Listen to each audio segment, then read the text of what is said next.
તો હોળીની રાખના 25 અચૂક ઉપાય. નંબર 1. વાસ્તુ અનુસાર હોલિકા દહન પછી બાકીની રાખ ઘરે લાવો.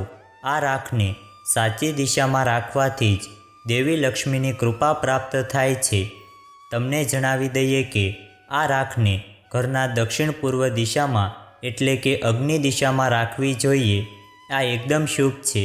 એવું કહેવાય છે કે અગ્નિકોણ અગ્નિ તત્વ સાથે સંબંધિત છે અને રાખ પણ અગ્નિ સળગાવીને જ બને છે. હોળીની ભસ્મ આ દિશામાં રાખવાથી વ્યક્તિને વેપારમાં ધન લાભ થાય છે, જીવનમાં પ્રગતિ મળે છે.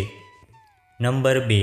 નવગ્રહો તમને પરેશાન કરી રહ્યા હોય અથવા તો રાહુ, કેતુ અને શનિની અશુભ દ્રષ્ટિ કામને બગાડી રહી હોય તો હોલિકા દહનની જગ્યા પરથી લાવેલી રાખ શિવલિંગ પર અર્પણ કરો. આ ઉપાય ઓછામાં ઓછા 7 સોમવાર સુધી કરો. આમ કરવાથી શનિની અશુભ અસર તમારા પરથી દૂર થઈ જાય છે. આ રાખને નહાવાના પાણીમાં ભેળવીને સ્નાન કરવાથી નવગ્રહની પીડા ઓછી થાય છે. નંબર 3. હોળીના દિવસે ઘરના આંગણાને સાફ કરીને વર્ગાકાર આકૃતિ બનાવો. આની વચ્ચે કામદેવની પૂજા કરો. આ પછી ઘરની મહિલાઓએ કામદેવની મૂર્તિ પર ચંદનનો લેપ લગાવવો જોઈએ અને કામદેવ મારા પર પ્રસન્ન થાય તેવી પ્રાર્થના કરવી જોઈએ. આ સાથે આ દિવસે બ્રાહ્મણને દાન આપો.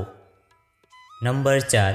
જો પરિવારમાં કોઈ વ્યક્તિ લાંબા સમયથી બીમાર હોય તો હોળીના બીજા દિવસે હોળિકાની રાખ લાવીને તે બીમાર વ્યક્તિના કપાળ પર દરરોજ લગાવો.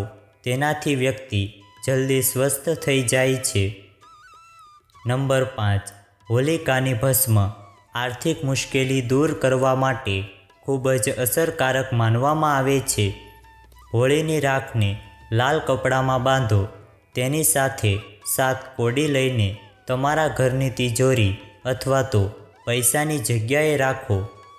આવું કરવાથી તમારા ઘરમાં ક્યારેય પૈસાની કમી નથી આવતી અને દેવી લક્ષ્મી પણ પ્રસન્ન રહે છે. નંબર 6.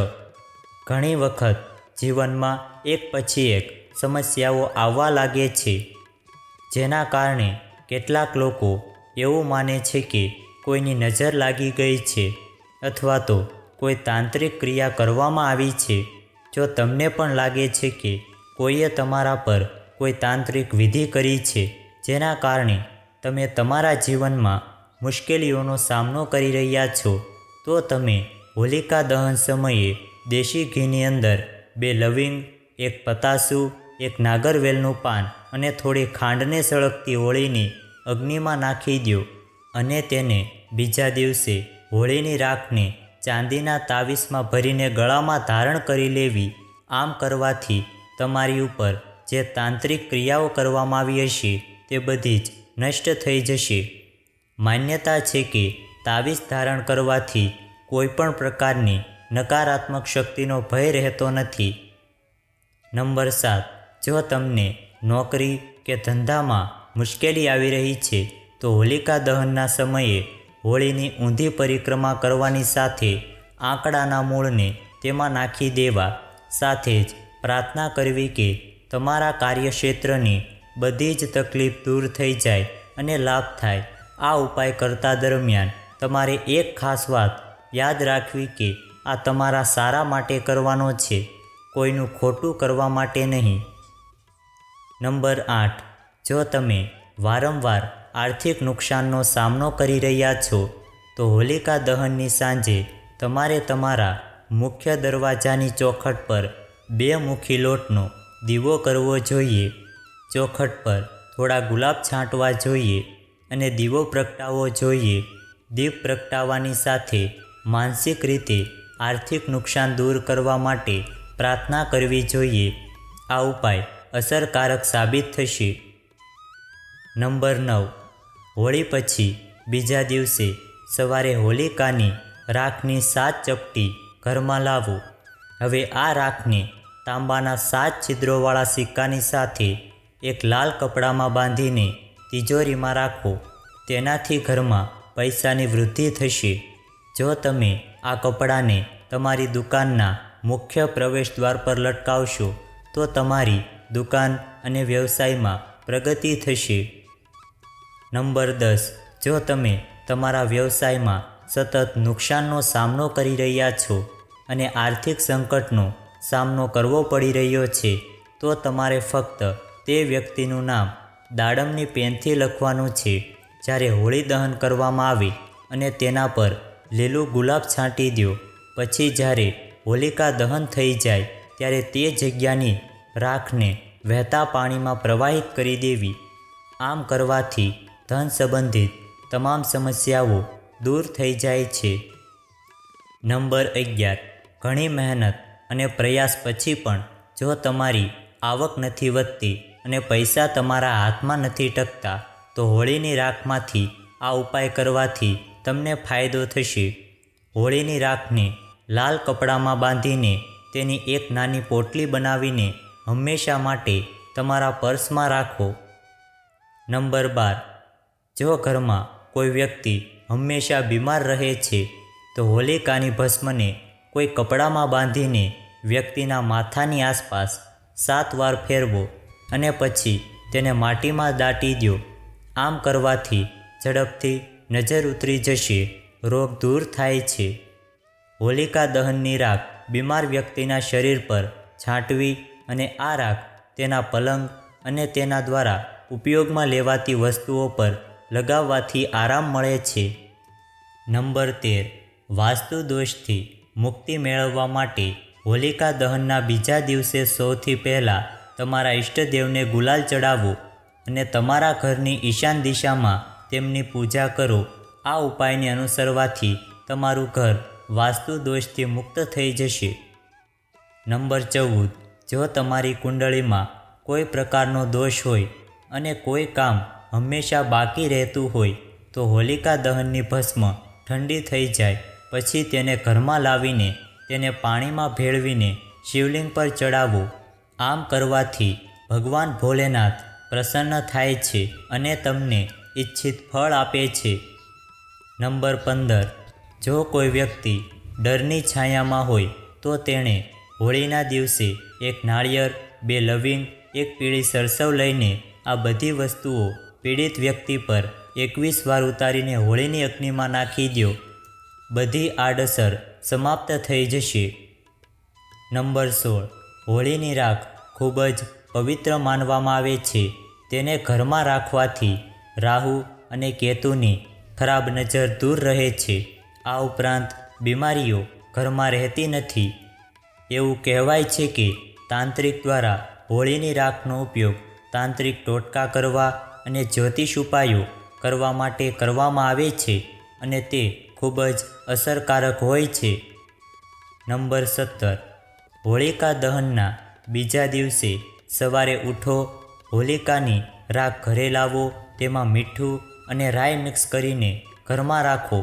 જ્યારે પણ કોઈને નજર બાધા હોય કે ભૂત પ્રેતથી પરેશાન હોય તેના માથા પરથી તેને ઉતારીને બહાર ફેંકી દો. નંબર 18. જો તમારા વ્યવસાયમાં સતત નુકસાન થઈ રહ્યું છે તો તમારે જે સ્થાન પર હોલિકા દહન થવાનું છે ત્યાં લીલા ગુલાલ છાંટવાનું છે. તમારા વ્યવસાયનું નામ તમારા મનમાં રાખીને અને દેવી લક્ષ્મીનું ધ્યાન કરવાનું છે. આમ કરવાથી તમારા કામમાં થતું નુકસાન અટકશે અને તમારો ધંધો પાટા પર આવી જશે. નંબર 19. જો ઘરમાં પરિવારના સભ્યો વચ્ચે મતભેદ હોય તો હોળીની રાખ ઘરે લાવીને ચારે ખૂણામાં છાંટવી. ધ્યાનમાં રાખો કે આ કરતી વખતે તમારા પરિવારના સભ્યો તમને જોઈ ન જાય, તેનાથી ઘરમાં શાંતિ અને સંવાદિતા જળવાઈ રહેશે. નંબર 20. જો કોઈનો પતિ અન્ય સ્ત્રી સાથે સંપર્કમાં હોય તો હોળીના દિવસે હોળી દહનના સમયે દેશી ઘીમાં 2 લવિંગ, 1 પતાસું, 1 પાન અને થોડી મિશ્રી આગમાં અર્પિત કરો અને હોળીના સળગતા અગ્નિની 7 વાર પ્રદક્ષિણા કરો. પ્રદક્ષિણા કરતી વખતે તમારા પતિનું નામ લઈને અગ્નિમાં એક ગોમતી ચક્ર મૂકો. આમ કરવાથી મહિલાઓનો પતિ તેની પાસે પાછો આવશે. નંબર 21, જો તમને લાગે છે કે કોઈએ તમારી ઉપર તાંત્રિક પ્રયોગ કર્યો હોય તો હોળીના દહન સમયે દેશી ઘીમાં 2 લવિંગ, 1 પતાસું, 1 પાન, થોડી મિશ્રી આગમાં નાખી દેવી. બીજા દિવસે હોળીની રાખને ચાંદી કે તાંબામાં ભરીને ગળામાં ધારણ કરવાથી તાંત્રિક પ્રભાવ નિષ્ક્રિય થાય છે. નંબર 22, જો કોઈ વ્યક્તિ મારણ વિદ્યા, સંમોહન, ભૂત પ્રેતની શક્તિની અસર અને વશીકરણની અસર હેઠળ રહેવાની વ્યક્તિને ઉપરયુક્ત વિધિથી હોળિકાની રાખ શરીરમાં લગાવવાથી, ગરમ પાણીથી નહાવાથી નકારાત્મક ઉર્જાને ખતમ કરી શકાય છે. નંબર 23, હોળીના દિવસે રાખની પૂજા કરવાથી લાભ થાય છે. એવું કહેવાય છે કે આ દિવસે હોળિકા દહનની રાખને ધારણ કરવી જોઈએ. આ ઉપરાંત માટીથી સ્નાન કરવાની પણ પરંપરા છે. આ દિવસે સ્નાન કરતા પહેલાં શરીર પર થોડીવાર માટી લગાવ્યા બાદ સ્નાન કરો.